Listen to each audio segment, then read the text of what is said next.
이사야 39장 1절에서 8절 말씀을 통해서 히스기야의 반전 인생이라는 제목으로 하나님 말씀을 함께 나누겠습니다. 오늘은 오늘 본문에 등장하는 주인공이 히스기야입니다. 그래서 히스기야의 삶을 함께 살펴보고 그 인생에서 우리가 본받아야 될 점과 본받지 말아야 될 점을 함께 살펴보고 은혜를 나누고자 합니다. 히스기야라는 이름의 뜻은 여호와는 강하시다 이런 뜻이고요. 남유다의 13번째 왕입니다. 남유다 가운데 특별히 세 왕을 아주 모범적인, 그러니까 신앙의 3대 현조로 뽑는데 여호사밧이 그 중에 한 사람이고 요시야가 한 사람이고 그리고 오늘 본문에 등장하는 이 히스기야가 그 중에 한 사람입니다. 히스기야는 25살 때 왕 위에 오르게 되고요. 29년간 통치를 하게 됩니다. 솔로몬 왕 이후로 북이스라엘과 남유다로 나뉘어졌죠. 근데 그 북이스라엘은 언제 멸망을 했냐면 주전 722년에 멸망을 당했어요. 그리고 마지막 왕이 호세아 왕입니다. 그런데 지금 그 북이스라엘이 멸망할 당시에 남유다의 왕은 누구였느냐? 바로 히스기야였습니다. 그러니까 북이스라엘이 멸망한 소식을 다 옆에서 지켜보았던 왕이 바로 히스기야 왕이었습니다. 히스기야 6년에 북이스라엘이 아수르에 의해서 멸망을 당하게 됩니다. 히스기야 인생 중에서 특별히 하나님의 기적을 그래도 맛보았던 이 두 가지의 사건, 여러 사건이 있지만 그 중에 특별히 두 개를 집약을 하면 첫 번째는 뭐냐면 그 북이스라엘을 멸망시킨 아수르가 남유다도 멸망시키려고 쳐들어옵니다. 그때 히스기야가 이사야 선지자와 더불어 하나님 앞에 기도합니다. 우리는 그 큰 아수르를 대항할 능력이 없습니다. 그러니까 결국은 보면 기도하고 하나님을 의지하는 사람이 승리하게 되더라는 거죠. 그러니까 하나님 앞에 기도했더니 그 기도가 상달되어서 다음날 아침 어떤 일이 일어났냐면 여호와의 사자가 그 아수르 진영을 한번 이렇게 쏴 훑고 지나갔어요. 그리고 아수르 진영에 18만 5천 명이라는 아주 어마어마한 많은 사람이 하루아침에 다 죽게 됩니다. 그러니까 이 아수르가 남유다를 치려고 하였지만 그들은 침범하지 못했어요. 이러한 기적을 맛보았던 왕이 바로 히스기야예요. 그러니까 18만 5천을 하루아침에 멸망시킨 하나님의 능력을 경험한 왕, 바로 히스기야 왕이에요. 또 한 가지 그의 인생을 통해서 살펴본 하나님의 기적은 히스기야가 병이 듭니다. 그러니까 보통 병 들면 시름시름 앓다가 죽잖아요. 그런데 하나님 앞에 그가 기도합니다. 기도해서 하나님이 히스기야의 병을 고쳐주고 너에게 내가 생명을 15년을 더하여 주리라 라는 하나님의 약속을 받게 돼요. 그러한 큰 기적을 맛보았던 사람이 바로 히스기야입니다. 그래서 저는 이 히스기야의 삶에 그 인생의 전반부와 후반부를 살펴서 함께 나누어 보고 은혜를 나누고자 합니다. 그러니까 히스기야 인생의 전반부는 어디냐? 그가 기도하여 하나님 앞에 병을 고침받았던 시점, 이게 히스기야 인생의 전반부고, 생명의 유업을 연장받은 15년의 생명을 연장받았죠. 그 후의 인생을 히스기야의 후반부의 인생, 이렇게 한번 우리가 나눠서 살펴보려고 합니다. 근데 히스기야가 병이 들어서 너는 이제 죽게 될 것이다. 이사야 선지자가 와서 선전포고를 합니다. 너는 너 집을 정리하라 그래요. 그때 히스기야가 하나님 앞에 병들어 죽게 되어졌을 때 그가 어떻게 해서 다시 하나님께로부터 생명을 연장받게 되었느냐. 자, 성경을 앞부분으로 한 장만 한번 넘기셔서 이사야 38장 1절부터 제가 좀 볼게요. 이 내용이 여기 있으니까. 자, 이사야 38장 1절부터 봅니다. 그때 히스기야가 병들어 죽게 되매 아모스의 아들 선지자 이사야가 나와 그에게 이르되 여호와께서 이같이 말씀하시기를 너는 내 집에 유언하라. 내가 죽고 살지 못하리라 하셨나이다 하니 히스기야가 얼굴을 벽으로 향하고 여호와께 기도하여 이르되 여호와여 구하오니 내가 주 앞에서 진실과 전심으로 행하며 주의 목전에서 선하게 행한 것을 기억하옵소서 하고 히스기야가 심히 통곡하니 이에 여호와의 말씀이 이사야에게 임하여 이르시되 너는 가서 히스기야에게 이르기를 내 조상 다윗의 하나님 여호와께서 이같이 말씀하시기를 내가 너의 기도를 들었고 너의 눈물을 보았노라. 내가 내 수완에 15년을 더하고 너와 이 성을 아수르 왕의 손에서 건져내겠고 내가 또 이 성을 보호하리라. 자, 히스기야가 이렇게 이사야 선지자로부터 너 이제 죽을 거야 라고 말했을 때 히스기야가 뭐 했습니까? 오늘 성경에 보니까 얼굴을 벽으로 향하고 여호와께 뭐 했어요? 기도하였더라. 기도하였더라. 근데 여러분, 히스기야가 기도한 내용이 여기 집약적으로 3절에 우리에게 보여주고 있어요. 이렇게 기도했어요. 3절에 보니까 여호와여 구하오니 내가 주 앞에서 진실과 전심으로 행하며 주의 목전에서 선하게 행한 것을 기억하옵소서. 히스기야가 하나님 앞에 내가 하나님 앞에 어떻게 행하였는지 하나님 기억해달라 그 말이잖아요. 추억해달라 이 말이죠. 히스기야가 왕위에 처음 올랐을 때 어떻게 그가 이 나라를 통치하고 나아갔는지 열왕기하 18장 3절에서 6절을 읽어볼게요. 히스기야가 그의 조상 다윗의 모든 행위와 같이 여호와께서 보시기에 정직하게 행하며 그가 여러 산당들을 제거하며 주상을 깨트리며 아세라 목상을 찍으며 모세가 만들었던 놋뱀을 이스라엘 자손이 이때까지 향하여 분향함으로 그것을 부수고 느후스단이라 일컬었더라. 히스기야가 이스라엘 하나님 여호와를 의지하였는데 그의 전후 유다 여러 왕 중에 그러한 자가 없었으니 곧 그가 여호와께 연합하여 그에게서 떠나지 아니하고 여호와께서 모세에게 명령하신 계명을 지켰더라. 그러니까 쉽게 말하면 히스기야가 왕위의 자리에 올라서 뭐 한 겁니까? 종교개혁한 거예요. 종교개혁. 너희들 이제 우상 다 버려. 그리고 오직 하나님만 섬겨라. 이것을 선포한 거죠. 백성들에게도 선포하고 본인도 결단하고. 그리고 하나님을 의지하였는데 이런 표현을 하고 있어요. 그의 전후 유다 여러 왕 중에 그렇게 하나님을 의지한 자가 없었더라. 이게 다른 말로 말하면 뭡니까? 하나님을 의지함의 다른 표현이 뭐예요? 믿음이에요. 의지한다는 게 믿음이에요. 하나님을 그렇게 신실하게 믿은 사람이 없었더라. 자, 그럼 이런 배경을 안고 오늘 우리가 히스기야가 기도했던 내용을 다시 한번 생각해 보세요. 아, 히스기야가 하나님 앞에 이렇게 행하였구나. 내가 주 앞에 진실과 전심으로 행하며 주의 목전에서 선하게 행한 것을 기억하옵소서. 자, 이런 것을 행하였기 때문에 히스기야가 하나님 앞에 이렇게 기도할 수 있는 거예요. 여러분, 우리가 신앙생활을 하면서 주의 일을 하는 게 왜 중요합니까? 오늘 히스기야를 통하여 우리에게 알려주고 있는 거죠. 지금 히스기야가 행한 이 모든 것은 하나님께 상급 쌓는 일이에요. 여러분, 주의 일은 하나님 앞에 상급 쌓는 일입니다. 내가 내 일을 열심히 하는 것은 하나님 앞에 상급 쌓는 거 아니에요. 내가 그건 열심히 하는 거고, 그거는 하나님하고 상급 쌓는 거하고 그렇게 크게 연관이 있을지 모르겠어요. 그러니까 교회에서 뭐 봉사하거나, 교회 헌신하거나, 뭐 섬기거나, 뭐 성도들을 돌아보거나, 연약한 자를 위해서 뭐 구제하거나, 기도해주거나, 이런 것들은 다 하나님하고 관계가 있는 일들은 다 하나님께 상급 쌓는 일이에요. 우리는 보통 시간이 너무 없고 너무 바쁜 세월을 살기 때문에 내가 시간이 남으면 하나님의 일에 봉사를 하고 내가 시간이 없으면 봉사를 못한다. 글쎄요, 핑계일지 모르겠으나 성경은 이렇게 말합니다. 갈라디아서 6장 6절 스스로 속이지 말라. 하나님은 업신여김을 받지 아니하시나니 사람이 무엇으로 심든지 그대로 거두리라. 무엇으로 심든지 내가 심은 것에 대한 열매를 지금 히스기야가 거두는 것 우리에게 보여주고 있잖아요. 갈라디아서 6장 9절 우리가 선을 행하되 낙심하지 말지니 포기하지 아니하면 때가 이름에 거두리라. 선을 행하되 낙심하지 말지니. 그러니까 우리가 선을 행하였는데 아무도 기억해주지 않아요. 알아주지 않아요.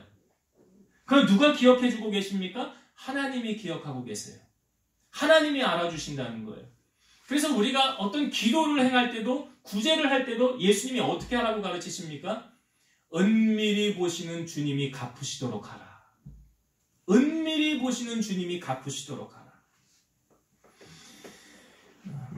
지금 히스기야가 하나님을 향하여 심었던 이 상급 때가 되니까 하나님이 지금 돌려주는 거예요. 네가 행한 것 내가 다 알고 있었어. 그래, 내가 이제 돌려줄게. 여러분, 혹 위기 가운데 하나님 앞에 우리가 히스기야처럼 하나님 앞에 내세울 것이 혹 여러분 있습니까? 심은 것이 없이는 거둘 수가 없는 거예요. 왜요? 하나님은 공짜의 하나님이 아니세요. 사람들은 공짜를 좋아합니다. 근데 하나님은 공짜가 없어요. 요한계시록 22장 12절 보라 내가 속히 오리니 내가 줄 쌍이 내게 있어 각 사람에게 그가 행한 대로 갚아주리라. 그가 행한 대로 갚아주신다고 말씀하시지 그가 행하지 않은 것을 내가 보너스로 그냥 주리라는 하나님은 아니시다는 거예요. 그렇기 때문에 우리는 하나님을 향한 봉사와 헌신, 하나님은 잊지 않으시고 꼭 하나님이 갚으신다는 것을 우리가 기억하셔야 돼요. 예수님께서 십자가를 지시기 전에 마리아라는 여인이 귀한 향유 옥합을 가지고 와서 예수님에게 붓습니다. 근데 이걸 값어치로 환산하면 300데나리온이라고 그러죠. 여러분 1데나리온이 하루 장정 하루 품삯이래요. 그러면 300데나리온이라고 한다는 것은 거의 1년 연봉이에요. 1년 연봉을 그 값어치 되는 것을 그냥 주님 앞에 드렸다는 거예요. 근데 그것을 가룟 유다가 옆에서 보고 이렇게 말하죠. 어찌하여 이 향유를 허비하느냐? 이 향유를 300데나리온에 팔아 가난한 자들에게 줄 수 있었겠도다 하면서 여자를 책망하는 거예요. 가룟 유다가. 그런데 성경을 보면 이 가룟 유다는 가난한 사람들을 생각하는 것이 아니라 그는 도둑이라. 돈괴를 맞고 거기 넣는 것을 훔쳐감이라. 그러니까 결국 가룟 유다는 그걸 자기가 슬쩍 하려고 했던 거죠.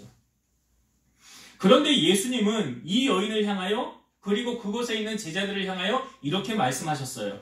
가만두어라. 너희가 어찌하여 그를 괴롭게 하느냐. 그가 내게 좋은 일을 하였느니라. 가난한 자들은 항상 너희와 함께 있으니 아무 때라도 원하는 대로 도울 수 있거니와 나는 너희와 항상 함께 있지 아니하니라. 그는 힘을 다하여 내 몸에 향유를 부어 내 장례를 미리 준비하였느니라. 내가 진실로 너희에게 이르노니 온 천하에 어디서든지 복음이 전파되는 곳에는 이 여자가 행한 일도 말하여 그를 기억하리라.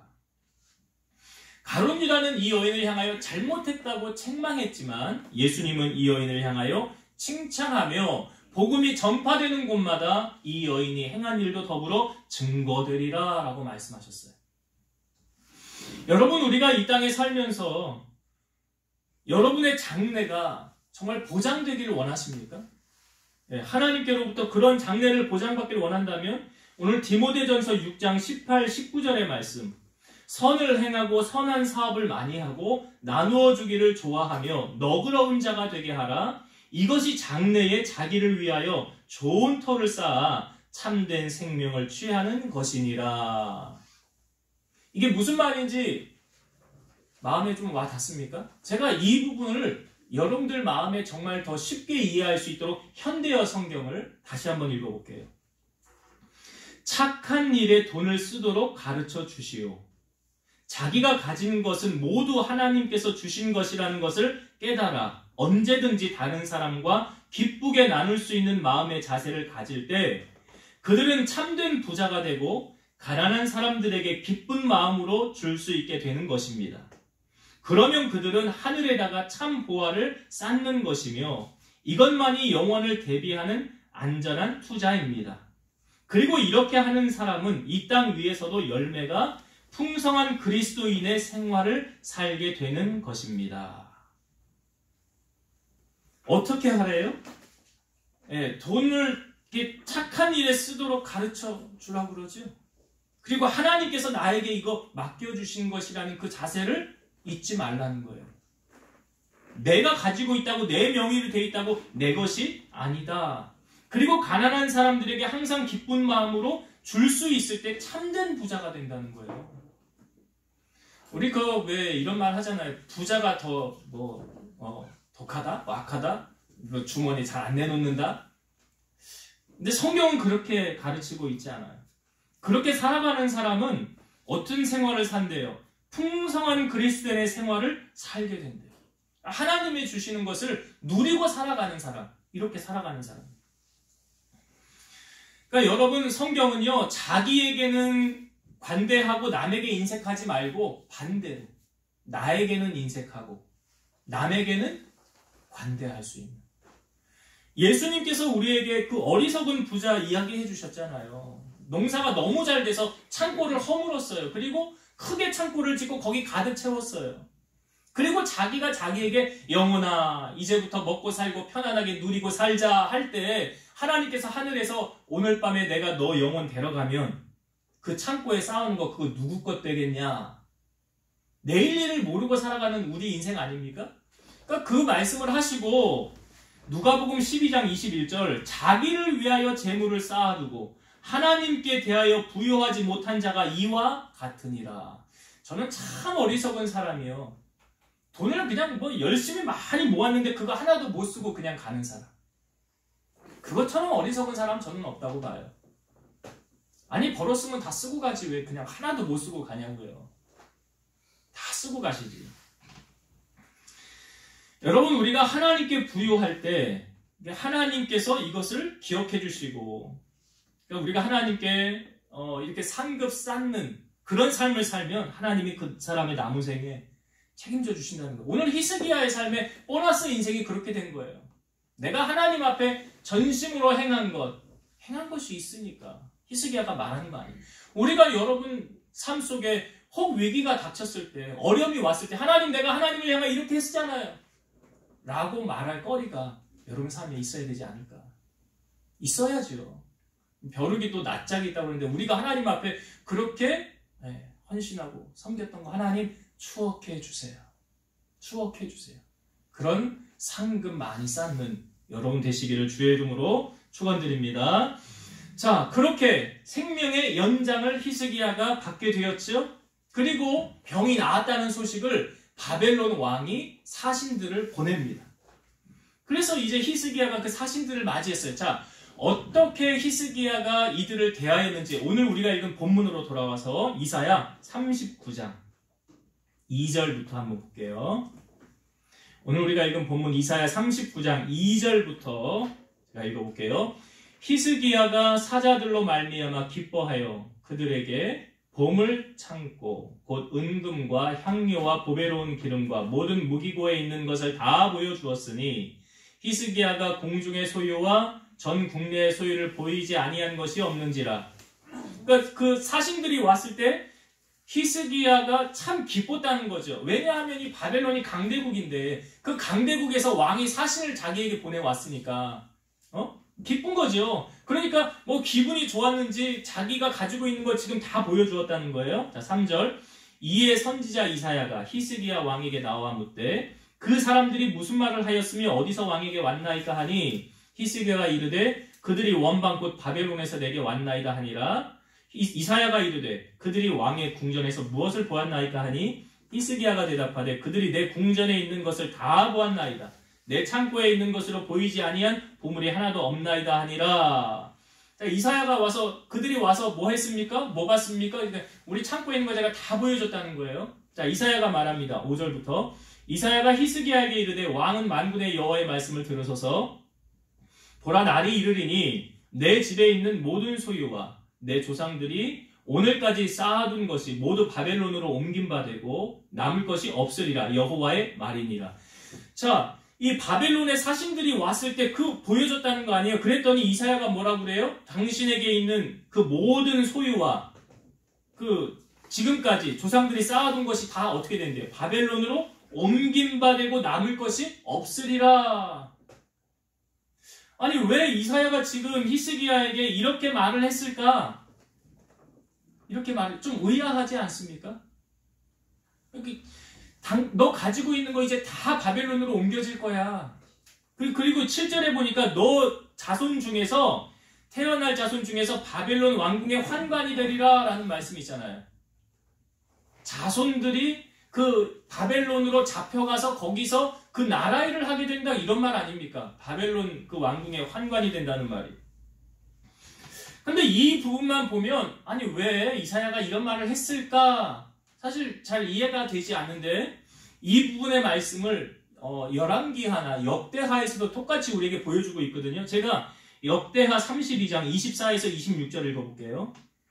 그때 히스기야가 병들어 죽게 되었으므로 여호와께 기도하매 여호와께서 그에게 대답하시고 또 이적을 보이셨으나 히스기야가 마음이 교만하여 그 받은 은혜를 보답하지 아니하므로 진노가 그와 유다와 예루살렘에 내리게 되었더니 히스기야가 마음의 교만함을 뉘우치고 예루살렘 주민들도 그와 같이 하였으므로 여호와의 진노가 히스기야 생전에는 그들에게 내리지 아니하니라.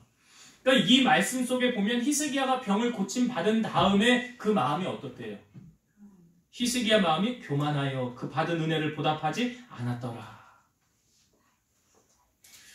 그 병을 고침받고 15년의 생명을 연장받았으면 당연히 누구에게 감사해야 돼요? 근데 히스기야는 그렇게 하지 않았다잖아요. 그렇게 하지 않았대요. 그거 교만했대요. 그리고 여러분 이 바벨론으로 보낸 사신이 있죠. 이 누가 보냈는 줄 아십니까? 역대하 32장 31절. 그러나 바벨론 방백들이 히스기야에게 사신을 보내어 그 땅에서 나타난 이적을 물을 때에 하나님이 히스기야를 떠나시고 그의 심중에 있는 것을 다 알고자 하사 시험하셨더라. 히스기야의 마음의 중심이 어떠한지 하나님이 알고자 그 바벨론의 사신을 보내서 히스기야를 시험하셨더라. 그러니까 바벨론의 사신이 그냥 우연히 온 거 아니고요. 하나님께서 히스기야 너 마음 중심이 어떠한가 내가 한번 너 그 마음 한번 봐야 되겠다.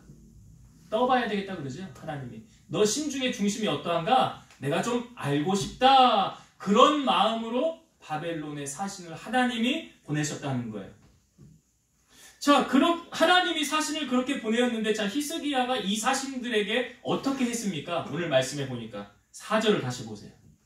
이러한 생각의 마음을 가지고 4절을 다시 보세요.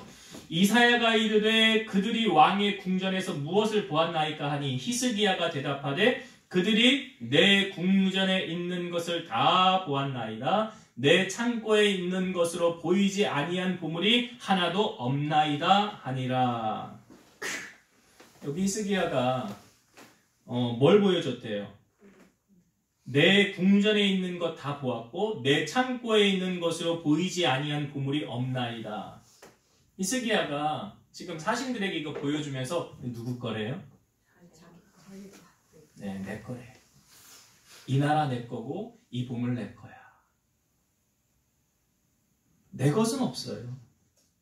여러분 만약 히스기야가 성령 충만했다고 한다면 어떻게 말했을까요? 이거 하나님이 우리에게 주신 거예요. 이거 하나님이 이거 지금까지 이거 이렇게 보상해 준 거예요. 하나님이 다 주셔서 내가 지금 누리고 있는 거예요. 라고 말했을 거예요. 성령 충만했다면. 그런데 은혜가 떠나고 식으면 뭐라 그래요? 다 내 거야 이거. 내가 얼마나 노력하고 수고해서 받았는지 알아? 그러니까 히스기야의 교만함이 결국 하나님께로부터 받은 은혜를 보답하지 않았더라. 이게 교만이에요. 하나님의 은혜를 잊어버린 게 교만이에요. 그러니까 여러분 하나님께서 우리를 축복하려고 하실 때 가장 염려되는 부분이 이거라고요. 그러니까 신명기 8장에 나오잖아요. 너 은금이 증식되고 충만하게 되고 모든 것이 부족함이 없게 될 때 너 마음이 교만하여 여호와를 잊어버릴까 두렵노라. 신명기 8장 17, 18절 그러나 네가 마음에 이르기를 내 능력과 내 손의 힘으로 내가 이 재물을 얻었다 말할 것이라. 네 하나님 여호와를 기억하라. 그가 너에게 재물 얻을 능력을 주셨음이라. 사람들은 말하죠. 내 능력과 내 손의 힘으로 내가 이거 얻었어. 히스기야처럼. 그런데 그게 아니에요. 그게 아니에요. 성경에 보면. 내 하나님 여호와를 기억하라. 그가 너에게 재물 얻을 능력을 주셨습니다. 여러분 다윗을 향하여 하나님의 마음에 합한 자라고 그러죠. 여러분 다윗을 통하여 볼 때 정말 다윗 잘못한 거 그거 하나밖에 없었다고요. 성경이 증언하고 있어요. 하나밖에 잘못한 거 없다고요. 우리 그걸 향하여 정죄할 자격은 우리는 없어요. 근데 다윗이 하나님 마음에 합한 자였는데 그 성전을 지으려고 했는데 성전 짓지 못하게 했지. 하나님이 피 많이 흘렸다고. 근데 하나님이 그 다윗의 마음만을 받으셨죠. 그리고 성전을 지을 수 있도록 모든 것을 다윗이 다 준비해 놓았어요. 그때 다윗이 하나님 앞에 예물을 드리면서 이런 말을 했어요. 여호와여 위대하심과 권능과 영광과 승리와 위엄이 다 주께 속하여 싸우니 천지에 있는 것이 다 주의 것이로소이다. 천지에 있는 게 다 주의 것이라고 한다면 뭐 말 다 했죠. 나도 주님의 것이고 내게 속한 것도 다 주님의 것이라는 거예요. 모든 것이 주께로 말미암아 싸우니 우리가 주의 손에서 받은 것으로 주께 드렸을 뿐이니이다. 그러니까 다윗이 하나님 마음에 합할 만하지요. 디모데전서 6장 7절에서 10절 우리가 이 세상에 아무것도 가지고 온 것이 없으며 또한 아무것도 가지고 가지 못하리니 우리가 먹을 것과 입을 것이 있은즉 족한 줄로 알 것이니라. 부하려 하는 자들은 시험과 올무와 여러 가지 어리석고 해로운 욕심에 떨어지나니 곧 사람으로 파멸과 멸망에 빠지게 하는 것이라. 돈을 사랑함이 일만하게 뿌리가 되나니 이것을 탐내는 자들은 미혹을 받아 믿음에서 떠나 많은 근심으로써 자기를 찔렀도다. 여러분 성경을 잘 보세요. 돈이 악한 게 아니에요. 돈을 사랑하는 게 일만하게 뿌리래잖아요. 여러분 돈 사랑하면 안 됩니다. 돈 사랑해서 주님 떠난 사람들 많아요. 주님 말씀 불순종한 사람들 많다고요. 그거 말하고 있잖아요. 그게 일만하게 뿌리가 되어 미혹을 받아 믿음에서 떠나. 믿음에서 떠나. 여러분 기억하세요. 이 땅에 내 것은 하나도 없다. 내 자식이 내 배에서 나왔으니까 내 겁니까? 아니에요. 착각하지 마세요. 내 거 아니에요. 내 집이며 내 명의로 되어 있는 자동차, 땅, 부동산 다 내 거 아니에요. 여러분 그거 천국 가실 때 가지고 가십니까? 하나도 못 갖고 가요. 히스기야가 이 청지기의 사명을 알았다면 그 교만하지 않았을 거예요. 겸손했을 거예요. 교만은 패망의 선봉이고 넘어짐의 앞잡이. 겸손은 존귀의 길잡이라. 그래서 하나님은 교만한 자를 물리치시고 겸손한 자에게 은혜를 주시는 거예요. 인간의 욕심이 끝이 없다고 그러죠. 골로새서 3장 5절 6절 그러므로 땅에 있는 지체를 죽이라. 곧 음란과 부정과 사욕과 악한 정욕과 탐심이니 탐심은 우상 숭배니라. 이것들로 말미암아 하나님의 진노가 임하느니라. 탐심이 뭐예요? 남을 자꾸 뺏으려고 하는 마음, 악한 마음, 욕심. 이거 뭐예요? 우상 숭배래요. 자족하는 마음이 있으면 그래서 경건의 큰 유익이라고 해서 사도 바울은 날마다 자기 자신을 쳐서 복종시켰어요. 그 이유가 뭔지 아십니까? 고린도전서 9장 27절 내가 내 몸을 쳐 복종하게 하면 내가 남에게 전파한 후에 자신이 도리어 버림을 당할까 두려워함이로다. 내가 하나님께 버림받으면 어떻게 하지? 이걸 두려워해서 자기 자신을 날마다 쳐서 복종시켰더라. 이게 뭐냐면 성령으로 늘 깨어있는 사람. 성령으로 늘 히스기야 인생 보면 좀 안타깝지 않습니까? 성령으로 늘 깨어있었다고 한다면 그 말끝마다 내 것 하지 말고 하나님 것 했어야지. 하나님이 주신 거예요. 하나님 은혜로 내가 여기까지 왔어요. 모든 영광 하나님께 돌려드립니다. 그런 삶을 살았다고 한다면 그 히스기야의 그 남은 인생이 더 복되고 아름다웠을 거예요. 제가 왜 오늘 제목을 히스기야의 반전 인생이라고 했느냐? 여러분 히스기야가 생명을 연장받았죠. 15년 연장받았죠. 자, 15년 연장받은 그 15년 세월 동안 히스기야가 뭘 했더라라고 성경에 그렇게 우리에게 알려주는 게 없어요. 15년 생명을 연장받았어요. 근데 뭘 했더라라고 우리에게 그렇게 알려주는 게 별로 없어요. 만약 여러분이요, 생명을 하나님께로부터 내가 시한부 인생이었는데 연장을 받았어. 15년을 연장을 받았어. 그러면 여러분은 그 연장받은 15년을 어떻게 살 것 같습니까? 내가 죽을 위기였는데 하나님이 나 살려주셨지? 그러니 내 남은 생에 이제 하나님의 영광을 위해서 헌신하면서 하나님 기쁘시게 하면서 살아야지. 이런 사람이 있는가 하면 이제 내 남은 생에 기한도 정해져 있고 이제 어차피 죽는 거니까 그동안 못 해봤던 거는 한번 실컷 한번 해보고 한번 죽어야 되겠다. 세상적으로 한번 누릴 건 누리고 그냥 즐기다가 내 남은 생에 즐기다가 그렇게 생애를 끝내야 되겠다. 아마 두 부류의 생각으로 하면 나뉘어질 것 같습니다. 여러분은 어디에 속한 사람, 될 것 같습니까? 여러분, 히스기야는 어떻게 살다가 갔을까요? 자, 오늘 본문의 말씀을 한번 봅시다. 39장 8절 마지막 절 한번 볼게요. 자, 이사야가 와서 이제 말했죠. 재산이 다 바벨론으로 갈 거고 당신 자손들이 바벨론으로 잡혀갈 거다. 그런 이야기를 했어요. 8절을 볼게요. 히스기야가 이사야에게 이르되 당신이 이른 바 여호와의 말씀이 좋소이다 하고 또 이르되 내 생전에는 평안과 견고함이 있으리로다 하니라. 여기 이렇게 짧게 표시가 되어져 있는데요. 조금 더 자세하게 우리에게 알려준 구절이 있어요. 열왕기하 20장 17절에서 19절 봅니다. 여호와의 말씀이 날이 이르리니 왕궁의 모든 것과 왕의 조상들이 오늘까지 쌓아두었던 것이 바벨론으로 옮긴 바 되고 하나도 남지 아니할 것이요. 또 왕의 몸에서 날 아들 중에서 사로잡혀 바벨론 왕궁의 환관이 되리라 하셨나이다 하니 히스기야가 이사야에게 이르되 당신이 전한 바 여호와의 말씀이 선하니이다 하고 또 이르되 만일 내가 사는 날에 태평과 진실이 있을진데 어찌 선하지 아니하리요 하니라. 이제 그 히스기야가 가지고 있는 재산 다 바벨론으로 가고 너 자손들도 이제 잡혀서 이제 포로로 돼서 거기서 포로 생활할 거다라고 말한 거 들었잖아요. 히스기야가. 그 들은 다음에 히스기야 반응이 어떻다고요? 아, 이거 괜찮아요. 아이, 그까지 뭐 그렇게 돼도 상관없어요. 상관없어요, 나는. 뭐라고 말하는 거예요? 쉽게 말하면, 아이, 뭐 내가 살 동안 평안과 뭐 견고함, 아니 내가 살 동안만 뭐 괜찮으면 되지. 그 뒤에야 뭐 죽든 말든 뭐 죽이 되든 밥이 되든 나하고 상관없어요. 이 지금 히스기야가 그렇게 말한 거 아닙니까? 그렇게 말한 거예요. 표현이 그런 거예요.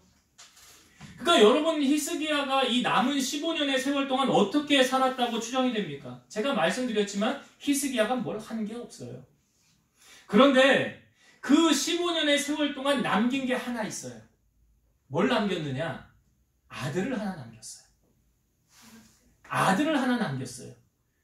그러니까 이 히스기야가 죽은 다음에 그 다음에 아들이 왕의 자리에 오르는데 이 므낫세라는 왕이 몇 살의 왕이 됐냐면 12살의 왕이 됐어요.